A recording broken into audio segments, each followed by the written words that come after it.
سلامونه ملګرو. غلو راته دننه په کاله کې اتڼ واچوئ.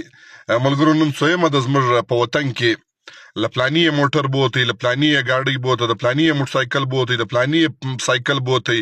و دې غلو ته یو عاجزانه درخواست کوم، زموږ له ولس سره نور هېڅ هم نشته.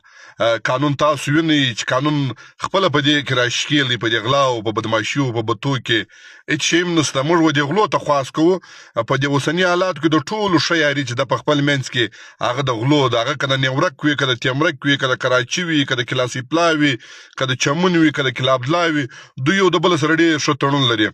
نو دوی ته خواست کوو چې تاسو په دې خپل نیټورک کې یو میټینګ سره وکړي. په دې میټینګ کې دا ایجنډه کښېږدوئ چې د پښتونخوا وطن ځوانان به موږ په ډزو نه ولو. تېر وخت کې دوی د جبار ماما زوی د بایدزۍ دا وویشتي ځوان زمان ګل غوندې ځوان دی، کوزده بیم زما خیال سوي، نیم بدن یې کار نه کوي، مورکۍ په پریشانه، خورکۍ په پریشانه، خاندان په پریشانه. نو تاسو په خپل منځ کې یو میټینګ وکړئ. تر ټولو ښه یارانه وخت په اوسني حالات کې د غلو ده. داسې ښه یارانه ما د عالمانو د نه دی لیدلې، د سیاسي کارکنانو د نه دی لیدلې، د تبلیغیانو د نه دی لیدلې، د سپورټسمینو د نه دی لیدلې. په اوسني حالاتو کې د غلو ډېره منظمه یاري یې ده، ډېر منظم یووالی دی.